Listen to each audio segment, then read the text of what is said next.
Chapitre 7 à 9.6 La prophétie d'Emmanuel. Au livre de la menace, chapitre 2 à 5, succède le livre de la promesse, chapitre 7 à 12. Emmanuel, annoncé dès le chapitre 7, est le centre et le lien de toute la prophétie chapitre 8 à 12, qui se compose de 3 parties. Emmanuel, le gage du salut pour le peuple de Dieu, Ésaïe 7.1 à 9.6. Le jugement qui va atteindre Samarie et le royaume d'Éphraïm, Ésaïe 9.7 à 10.4. La délivrance du reste d'Israël par la ruine de l'Assyrie, le règne du Messie et le cantique des rachetés, Ésaïe 10.5 à 12.6. La prophétie Ésaïe 7.1 à 9.6 comprend 2 sections, qui s'ouvrent chacune par un morceau historique, Ésaïe 7.19, Ésaïe 8.14. Dans la première, chapitre 7, Ésaïe, accompagné de son fils, vient raffermir le courage chancelant d'Achaz, attaqué par les rois de Syrie et d'Éphraïm, Ésaïe 7.19. Achaz refuse le gage de la protection divine qui lui est offert par le prophète. Celui-ci donne alors lui-même un signe de la part de Dieu, la naissance d'Emmanuel. Cet enfant est pour l'Israël fidèle la garantie du salut. Mais l'incrédulité d'Achaz attirera sur lui et sur son peuple des calamités terribles, versets 10 à 25. Dans la deuxième section, Ésaïe 8.1 à 9.6, la défaite prochaine de la Syrie et d'Éphraïm par les Assyriens est d'abord annoncée par 2 signes, Ésaïe 8.14, puis Juda lui-même est menacé de l'invasion assyrienne et d'un temps d'épouvantables calamités, versets 5 à 22, enfin le prophète montre dans l'enfant promis Ésaïe 7.14 le libérateur du peuple, le vainqueur des païens, l'auteur pour Israël d'une paix et d'une prospérité éternelle, Ésaïe 8.23 à 9.6. Verset 1. Verset 1 à 25 Ésaïe et Achaz, prophétie de la naissance d'Emmanuel. Comparé 2 Rois 16.5. Ce verset nous transporte aux premières années du règne d'Achaz, 742 à 740 avant Jésus-Christ. Un aventurier, Pékak, fils de Rémalia, s'était emparé du trône de Samarie. Allié avec Rédsin, roi de Syrie, qui paraît avoir joué dans cette expédition le rôle principal, il déclara la guerre à Jassum, 2 Rois 15.37, puis à Achaz. La scène rapportée Ésaïe 7 ne peut avoir eu lieu qu'après la double défaite de l'armée d'Achaz par les Syriens et les Éphraïmites, 2 Chroniques 27.5-6. C'est ce qui ressort, d'un côté, du profond découragement qui s'empare de lui et de son peuple, Ésaïe 7.2, de l'autre, du fait que Ésaïe ne dit pas un mot de ces désastres et annonce au contraire la prochaine et heureuse issue de la guerre, versets 4 à 7 et 16. La situation indiquée au verset 1 est donc selon nous celle-ci, pendant que les Philistins et les Édomites envahissaient au sud le territoire de Juda, 2 Chroniques 23.17-18, Rédsin, qui venait, par un heureux coup de main, de prendre Élat, réunissait son armée avec celle de Pékak pour attaquer Jérusalem par le nord, 2 Rois 16.6, Ésaïe 7.2. Notre verset indique par anticipation l'insuccès de leur entreprise. Jérusalem fut bien assiégée, mais le siège dut être levé, à cause de l'approche de Tiglath-Pilésé, appelé par Achaz, 2 Rois 16.5, 2 Rois 16.7-9. Verset 2. La maison de David, la famille royale, la cour. S'est appuyée sur Éphraïm. L'armée syrienne a opéré sa jonction avec celle de Pékak. Éphraïm désigne ici, comme souvent, le royaume des 10 tribus tout entier. Verset 3. L'étang supérieur, appelé aussi l'ancien étang, Ésaïe 22.11, près duquel Ésaïe rencontre le roi, existe encore, sous le nom de Birket Mamia, il est situé au nord-ouest de la ville, non loin de la porte de Jaffa. L'étang inférieur, Ésaïe 22.9, se trouve plus au sud et s'appelle aujourd'hui Birket et Sultan. Le quartier des blanchisseurs, dont l'industrie, nettoyage des étoffes de laine, exigeait beaucoup d'eau, était dans le voisinage du haut étang.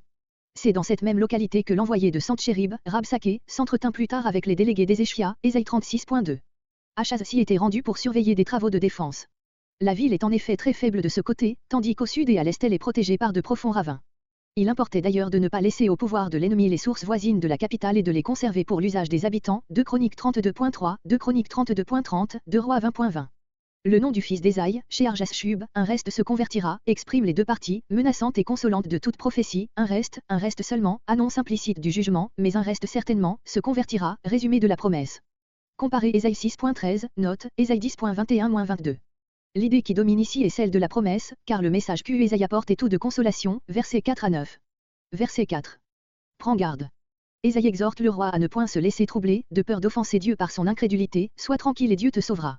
Achaz songeait alors à appeler et sans doute avait déjà appelé à son secours Tiglath-Pilésé, 2 Rois 16.7-9, 2 Chroniques 28.16-21. On sait les conséquences funestes qu'ont cette intervention. Tiglath-Pilésé, loin de fortifier Achaz, l'opprima, disent les chroniques. Ésaïe, qui prévoyait ce résultat, engage le roi à ne chercher son appui qu'en l'Éternel. Debout, littéralement de peu de tisons fumants. Les 2 rois sont comparés à des torches incendiaires près de s'éteindre. Rémalia, personnage inconnu. Il y a une intention méprisante dans l'expression fils de Rémalia, qui rappelle que Pékak n'était qu'un usurpateur. Verset 6. Le but de l'expédition était d'installer à Jérusalem, comme un vassal de la Syrie et d'Éphraïm, le fils de Tabéal. Tabéal, que Tiglath-Pilésé paraît mentionné dans ses inscriptions, sous le nom de Tibilu du pays d'Aram, était sans doute un Syrien, comparé Esdra 4.7, Tabéal correspond à l'hébreu Tobia. Verset 8. Versets 8 et 9.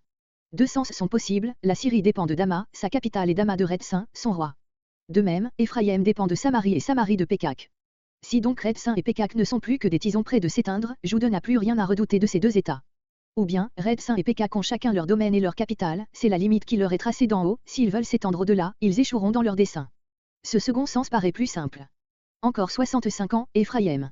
Sens, un royaume voué, comme celui des 10 tribus, à une ruine irrémédiable, n'est pas vraiment à craindre. Comment s'est accomplie cette prophétie? Samarie fut détruite déjà 20 ans après. On a fait remarquer ingénieusement que les derniers restes d'Éphraïm ne cessèrent définitivement d'être un peuple que lorsqu'ils se fondirent dans la population étrangère, transportés dans le pays par Azariadon, 2 Rois 17.24, Esdra 4.2, cette transportation eut lieu probablement la deuxième année de Manassé, 676 avant Jésus-Christ, ainsi 65 ans après le moment où nous place Ésaïe 7, 712 à 740. Plusieurs interprètes trouvent cette explication peu naturelle et pensent que les mots, et encore 65 ans, des peuples, qui rompent le parallélisme régnant dans les versets 8 et 9, sont une glose qui fut d'abord ajoutée en marge, puis plus tard insérée dans le texte. Cette supposition est assez vraisemblable. Verset 10. L'Éternel parla. Ésaïe n'est ici que l'organe de Dieu, qui seul peut offrir et donner un signe. Verset 11. Dieu offre de produire devant Achaz un fait sensible et surnaturel qui soit pour lui et pour son peuple le gage certain de l'accomplissement de la promesse. Il y a des cas où Dieu punit ceux qui lui demandent un signe, Luc 1.20, les fidèles doivent savoir s'en passer. Dieu épuise donc ici en faveur d'Achaz toutes les ressources de sa bonté et de son support, il consent même à s'appeler encore son Dieu. Le choix du signe lui est laissé, afin qu'il n'ait aucun prétexte pour ne pas le trouver suffisant. 1 Samuel 28 nous présente l'exemple d'un signe venant du Sheol, sur ce terme, voir Ésaïe 5.14, note, Josué 10, 1 Samuel 7.9-10, 1 Roi 18.36-38, des exemples de signes venant du ciel, Luc 11.16. Verset 12. Achaz couvre sa mauvaise volonté et son incrédulité du manteau de l'hypocrisie. Il feint de croire en Jéhovah, mais de craindre de l'offenser en lui demandant témérairement de montrer ce qu'il peut faire. Cette réponse paraît indiquer chez lui la connaissance de la loi, Deutéronome 6.16. En réalité, superstitieux comme tant d'incrédules, il a peur d'entrer en contact trop intime avec le divin, d'ailleurs, en acceptant le secours de Dieu il s'engagerait à renoncer à celui de l'homme. Or, son parti est déjà pris de recourir à l'assistance du roi d'Assyrie. Verset 13. Maison de David. Achaz est le représentant de toute la maison de David, qu'il rend solidaire de son iniquité. Que vous fatiguiez mon Dieu. Le refus d'Achaz est une offense à Dieu, car c'est lui, non le prophète, qui a offert le signe. La patience de Dieu est plus difficile à lasser que celle de l'homme, mais elle cesse au moment où l'endurcissement de l'homme commence et elle cède alors le pas à la justice. Mon Dieu, Ésaïe est le seul représentant de Dieu, en présence de la royauté déchue et de la sacrificature mercenaire. Verset 14. Vous ne voulez pas du signe que Dieu vous offre, Dieu vous donnera lui-même le signe du salut, verset 14, mais d'un salut qui n'empêchera pas votre ruine, les ennemis actuels seront détruits sans doute, d'ici à peu de temps, verset 15 à 16, mais les Assyriens, qui vous délivreront d'eux, deviendront les exécuteurs de mon jugement sur votre incrédulité, verset 17 à 25. Emmanuel, Ésaïe 8.8, Ésaïe 8.10, signifie Dieu avec nous. C'est la mère qui donne à l'enfant son nom, cela se passait souvent ainsi chez les Hébreux Genèse 29.32, 1 Samuel 1.20, etc. Les versets 14 à 17 sont hérissés de difficultés de toute nature, les interprètes exercent depuis des siècles leur perspicacité sur ce passage, sans être parvenus jusqu'ici à en dissiper entièrement les obscurités. Nous ne nous flattons pas d'y réussir. Mais nous chercherons à mettre le lecteur au fait des solutions proposées et des raisons principales pour ou contre chacune d'elles. Qui est la jeune mère? Qui est Emmanuel? Il y a deux classes principales de solutions présentées. Les unes nient toute signification messianique de l'oracle, les autres reconnaissent en Emmanuel le Messie. La force des premières réside dans les versets entre 15 et 16, qui paraissent dire qu'avant que l'enfant désigné ait atteint l'âge de 2 ou 3 ans, les deux rois actuellement en guerre avec Jude, Pekak et Redsin, seront abattus. La force des secondes est dans les expressions du verset 14. A. Les interprétations non messianiques. Plusieurs interprètent, si une femme, maintenant enceinte, enfantait un fils dans quelques mois, elle pourrait lui donner le nom favorable de « Dieu avec nous », car, avant que cet enfant eût atteint l'âge de 2 ou 3 ans, la Judée serait délivrée. Mais où serait, dans ce cas, le signe si solennellement annoncé comme venant, de la part de Dieu, le Seigneur, lui, vous donnera un signe. Il s'agit d'ailleurs évidemment ici d'une mère et d'un enfant déterminé, la jeune fille. D'autres pensent que le prophète parle de sa propre femme et de l'enfant qu'elle devra bientôt mettre au monde, et que quelques-uns identifient avec Maéchal al-Shasbaz, mais voyez Ésaïe 8.4, note. C'est elle qui, éclairée par la promesse de Dieu, donnera à son fils ce nom de bon augure. Ésaïe et ses fils sont, en effet, appelés des signes en Israël, Ésaïe 8.18, comparé Ésaïe 7.3, note, Ésaïe 8.3-4. Dans cette explication il serait impossible d'admettre que la personne nommée ici Aléma, jeune fille, fût la mère du fils aîné d'Ésaïe, chez Arjas-Shub, verset 3. Il faudrait donc supposer que la première femme du prophète était morte et qu'il venait de se remarier. Mais, même ainsi, cette explication ne paraît pas soutenable. Jamais le mot Aléma ne désigne une femme mariée, on peut s'en assurer en comparant les 6 autres passages de l'Ancien Testament où ce mot se rencontre. Genèse 24.43, Rebecca au moment où Eliezer la demande en mariage pour Isaac. Exode 2.8, la jeune sœur de Moïse. Psaume 68.26, les jeunes filles célébrant la fête. Cantique 1.3, Cantique 6.8, les jeunes filles dans le harem de Salomon. Proverbe 30.19.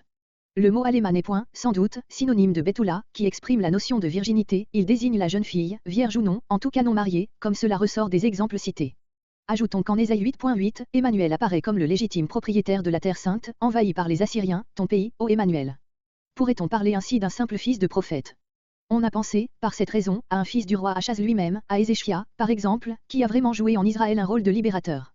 Mais Ézéchia, au moment où parlait Ésaïe, devait être âgé déjà de 9 ans. Il faudrait donc penser à quelque autre fils du roi, à nos inconnus, qui devait naître dans peu de mois. Mais quel signe spécialement donné de Dieu y avait-il donc là? La jeune femme dont parle Ésaïe semble d'ailleurs être présente, ce qui ne serait guère admissible, s'il s'agissait de l'une des femmes du roi. Enfin, à toutes ces explications s'oppose une raison plus décisive. La comparaison du chapitre 7 avec les chapitres 8 et 9 prouve que, dans la pensée d'Ésaïe, Emmanuel n'est autre que le Messie. D'après Ésaïe 8.8, la terre sainte lui appartient, Ésaïe 8.10, c'est lui qui doit faire échouer les desseins des ennemis du peuple de Dieu. Ce même enfant reparaît Ésaïe 9.16, morceau qui forme un seul tout avec le chapitre 8 et qui est relié étroitement à Ésaïe 7.14 par le passage Ésaïe 8.8-10. L'identité des expressions employées constate celle de la personne, elle enfante un fils, elle appelle son nom Dieu avec nous, Ésaïe 7.14, comparé avec, le fils nous est né, on appelle son nom Dieu fort, Ésaïe 9.5. Au chapitre 11, verset 1, nous le retrouvons encore, comme le rejeton sortant du tronc d'Isaïe, le père de David, par conséquent comme le Messie. Au chapitre 7, il va naître, au chapitre 9, il est né, au chapitre 11, il règne. Ces rapprochements ne laissent subsister aucun doute sur la pensée du prophète. Le contexte du chapitre 7 conduit naturellement à l'interprétation messianique. La délivrance dont Dieu donne le signe en la personne d'Emmanuel ne peut s'appliquer à la prochaine défaite des deux rois ennemis, annoncée versets entre 15 et 16. Cette dernière est le résultat d'une alliance opposée à la volonté de Dieu et dont Ésaïe cherchait en ce moment même à détourner Achaz. Cette alliance avec l'Assyrie allait devenir, sous peu, la cause de la ruine de Juda, comme cela est développé versets 17 et suivants. Or, le signe divin d'Emmanuel ne peut s'appliquer qu'à un salut sérieux, réel, conforme à la pensée de Dieu, salut qui n'est plus possible dans le moment présent, car en refusant le signe que Dieu lui offrait, Achaz avait repoussé le secours divin. Le présent est donc perdu, l'avenir seul reste. C'est ce que Ésaïe lui-même exprime dans cette parole, Ésaïe 8.17, je m'attends donc à l'Éternel, qui cache sa face à la maison de Jacob et j'espère en lui. B. Les interprétations messianiques. Quelques interprètes, tout en reconnaissant dans Emmanuel le Messie, pensent qu'au moment où il parlait, le prophète attendait sa naissance dans l'année, sa mère serait naturellement l'une des femmes d'Achaz. Le fait aurait démenti cette prévision, mais l'erreur ne porterait que sur le temps et ne détruirait pas la vérité foncière de la prophétie. Sans revenir à ce qui a été dit plus haut du terme aléma, nous observerons que, dans le sens de ces interprètes, il ressortirait de Ésaïe 9.5, l'enfant nous est né, qu'Ésaïe aurait plus tard réellement appliqué sa prophétie à un fils d'Achaz, né au bout de quelques mois. Comment admettre qu'une erreur aussi colossale n'eût pas ôté tout crédit à sa parole et que de tels oracles eussent été conservés dans le recueil de ses discours? Puis, d'après Ésaïe 11.1, la famille royale doit être, au moment de la naissance du Messie, semblable à un tronc dont il ne reste plus que les racines cachées en terre. La situation de la famille de David n'était point telle au temps d'Ésaïe et ne pouvait le devenir dans l'espace de quelques mois. D'après plusieurs exégètes, Emmanuel désignerait le Messie comme personnage futur, mais il serait préfiguré dans le présent par un enfant qui devait naître à cette époque et qui aurait servi, pour ainsi dire, d'illustration à l'idée messianique. Mais qui serait cet enfant type? Et comment appliquer à deux individus différents la prophétie si concrète et si précise du verset 14? D'après une dernière interprétation, il s'agit au verset 14 d'une réalité future, mais présente déjà dans l'intuition du prophète, comparez les descriptions Ésaïe 5.26-30, Ésaïe 10.28-34 si vivantes et si précises que le prophète semble avoir sous les yeux ce qu'il décrit. L'indignation profonde où l'a jeté le refus d'Achaz a élevé chez lui à sa plus haute puissance le sens prophétique et c'est comme une espèce de vision que se présente à lui le tableau du verset 14. Achaz ne veut pas de la délivrance d'en haut, mais le salut de Dieu n'en demeure pas moins et se réalisera en son jour par la naissance d'Emmanuel. Cet événement futur est si certain, si nécessaire, qu'il est la garantie de la conservation de la théocratie, malgré la folie de ses chefs. Si l'on ne considère que le verset 14, nous ne savons ce que ce sens pourrait laisser à désirer. En employant le terme d'aléma, qui, sans impliquer nécessairement la virginité, la suppose naturellement, Ésaïe a-t-il pensé à la naissance miraculeuse du Messie? Si l'on se rappelle certains faits de l'histoire israélite, par exemple la naissance extraordinaire d'Isaac, le fils de la promesse, on ne saurait trouver étrange que le prophète eût attribué une origine plus sublime encore à celui qu'il appelle Dieu fort, Dieu avec nous. Toutefois notre prophétie, de même que l'oracle analogue Michée 5.2-3, a un caractère trop énigmatique et mystérieux, pour que l'on puisse dire jusqu'à quel point le prophète s'est rendu compte du mode surnaturel de son accomplissement, Matthieu 1.23. Verset 15. Il mangera de la crème et du miel. Cette expression n'est point, comme on pourrait le croire, l'emblème d'un temps d'abondance, c'est au contraire celui d'une époque de dévastation, comparé versets entre 21 et 22. Toute culture a cessé, il ne reste plus que les produits naturels du pays dépeuplé. C'est dans de telles circonstances que grandira l'enfant qui est le sujet des versets entre 15 et 16. Verset 16. Cet état désolation durera jusqu'à ce qu'il soit en état de rejeter le mal et choisir le bien. L'âge désigné par ces expressions est-il, comme on le croit d'ordinaire, celui de 2 à 3 ans? Ou serait-ce plutôt celui de 12 ans, époque à laquelle les enfants juifs étaient assujettis aux pratiques légales et recevaient le nom de fils de la loi? Quoi qu'il en soit, le prophète annonce qu'avant même que l'enfant soit arrivé à cet âge de raison, le pays des deux ennemis, Redsin et Pékak, sera dévasté, évidemment par les Assyriens avec lesquels Achaz s'est ligué contre eux, ce qui les forcera à abandonner leur entreprise contre Jude, le moment indiqué est par conséquent aussi celui où la dévastation du pays de Jude, verset 15, prendra fin. Il semble, d'après cela, que Ésaïe place réellement l'apparition d'Emmanuel dans l'avenir le plus prochain. C'est ici le seul argument sérieux contre l'application du verset 14 à la personne du Messie. Si l'on maintient l'identité d'Emmanuel et de l'enfant mentionné dans les versets entre 15 et 16, il n'y a qu'une réponse à cette objection. Ésaïe contemple en esprit Emmanuel comme déjà présent, il le voit naître et grandir au milieu de son peuple et partager son sort. Les traits de la situation présente du pays viennent ainsi se mêler au tableau de sa naissance et se reflètent dans la description de sa personne. Emmanuel, l'enfant qui naît à Bethléem, mais dont l'origine remonte aux temps anciens, aux jours éternels, Michée 5.2, l'ange de l'Alliance dont le temple de Jérusalem est le temple, Malachie 3.1, Emmanuel, en qui Dieu lui-même habite avec son peuple, partage versets entre 15 et 16, les misères passagères de l'invasion syrienne, comme il assiste, en témoin muet, au débordement plus terrible de la dévastation assyrienne, Ésaïe 8.8, comme au désert il est présent au milieu de son peuple, 1. Corinthiens 10.4, comme après son apparition terrestre, il continue à partager dans le ciel les souffrances des siens, Acte 9.4-5. Si cette explication paraît trop peu naturelle, il resterait une solution que nous indiquons comme une hypothèse à examiner. Elle consiste à distinguer entre Emmanuel et l'enfant dont il est parlé, versets entre 15 et 16. Pourquoi la présence du jeune Shear-Jashub serait-elle expressément mentionnée au verset 3, s'il n'avait aucun rôle à jouer dans cette scène? Était-ce peut-être lui qu'Ésaïe montrait du reste en prononçant la portion de l'oracle conservée dans les versets entre 15 et 16? Manger de la crème et du miel, ce trait est destiné à caractériser la situation exceptionnelle de la Palestine, désolée par l'invasion étrangère, n'est en effet rien d'extraordinaire pour un enfant au-dessous de 2 ans, mais s'il s'agit d'un jeune garçon de l'âge que nous pouvons attribuer à Shear-Jashub, ce trait peut très bien servir à désigner un état de choses exceptionnelles. À supposer que cet enfant qui accompagnait Ésaïe devant le roi, eut alors 10 ans environ et que expression savoir choisir le bien et rejeter le mal désigna sa 12e année, les expressions des versets entre 15 et 16 lui conviendraient parfaitement. Il faut reconnaître toutefois que le texte ne permet guère un changement de personne entre le verset 14 et le verset 15 et que le jeune garçon du verset 16 paraît ne pouvoir être autre qu'Emmanuel. Mais il est impossible de n'être pas frappé des incohérences de style qui caractérisent tout ce passage et en particulier de la brusque transition du verset 16 au verset 17, au commencement duquel plus d'une version a cru devoir ajouter un mais qui manque dans l'hébreu. On serait tenté de croire que nous avons ici de simples fragments juxtaposés d'un discours plus complet, et il ne faudrait en réalité que suppléer un mot au verset 15, ce jeune homme, et supposer un geste d'Ésaïe désignant son fils pour que tout fût expliqué, comparer l'altération manifeste du texte Ésaïe 9.14, voire aussi plus haut, verset 8, note. Quant à l'accomplissement de la prophétie, le pays de Juda fut réellement ravagé par les Syriens et les Éphraïmites de 742 à 740. À ce moment arriva Tiglath-Pilésé à la tête de ces Assyriens, qui fut sans doute le sauveur de Juda, mais pour laisser à ses successeurs le soin de le dévaster bientôt. C'est cette nouvelle phase qui est l'objet des versets 17 et suivants. Verset 17. Une fois en Palestine, l'Assyrien, appelé par Achaz, tournera ses armes contre Juda et sera pour lui un ennemi bien plus redoutable que tous ceux qui l'ont opprimé jusqu'ici. Versets 18 à 25, comparez Ésaïe 8.7-8. Verset 18. Tous les secours demandés aux hommes vont se transformer en autant de calamités. Ésaïe 31.1, Jérémie 17.5. Les Égyptiens sont comparés à un essaim de mouches et les Assyriens, plus puissants, à un essaim d'abeilles. Le prophète emprunte à chaque pays l'image qui lui est propre. Il y eut toujours abondance de mouches en Égypte et d'abeilles en Assyrie et dans les contrées avoisinantes. Sifflera, comparez Ésaïe 5.26. Les fleuves d'Égypte, nombreux bras par lesquels le Nil se jette dans la Méditerranée. Verset 20. Il n'est plus question de l'Égypte qui, en effet, devait faire à Israël bien moins de mal que l'Assyrie. L'image change, le pays est comparé à un homme, comparez Ésaïe 1.5-6, Ésaïe 3.1, et le roi d'Assyrie a un rasoir qui lui dénuderait la tête. Qu'il aura joué au-delà du fleuve, au-delà de l'Euphrate. Le mot louer renferme peut-être une allusion ironique à la somme qu'Achaz envoya au roi d'Assyrie pour lui payer son assistance, somme qui provenait en partie du trésor du temple, 2 Rois 16.8. Voir l'application de l'image, versets 21 à 25. Verset 21. Le petit nombre d'hommes qui demeurent dans le pays se nourrissent de miel sauvage et du produit de leur bétail. Verset 22. Lait, crème, miel, le pays n'est plus cultivé, il est changé en pâturage, versets 23 à 25, comparez Ésaïe 5.17. Verset 23. Avant l'invasion, chaque CEP de vigne valait un cycle, prix élevé. Mais les cèpes en Orient sont des arbres qui peuvent produire jusqu'à des centaines de grappes. Verset 24. Peu d'habitants, plus de culture. On se servira de l'arc. Le pays ne sera plus bon qu'à la chasse. Comparez 2 Rois 17.25-26, les lions reparaissant dans le pays des 10 tribus après la déportation des habitants. Dans le morceau Ésaïe 7.14-25, comme Ésaïe 5.25-30 et Ésaïe 6.11-13, il est question de 2 jugements successifs, dont le second est l'invasion assyrienne. C'est l'Assyrie qui est ici pour Ésaïe la puissance terrestre dont Dieu se sert pour exercer ses jugements, mais qu'il saura briser aussi au moment fixé par sa volonté. Ce point de vue est celui auquel il faut se placer pour comprendre comment Ésaïe met l'apparition du Messie en rapport si étroit avec le développement de la puissance assyrienne. Plus tard, l'horizon du prophète s'élargira et Babylone, alors comprise dans la monarchie assyrienne, s'en distinguera aux yeux d'Ésaïe et deviendra pour lui le véritable exécuteur du jugement divin, chapitre 39.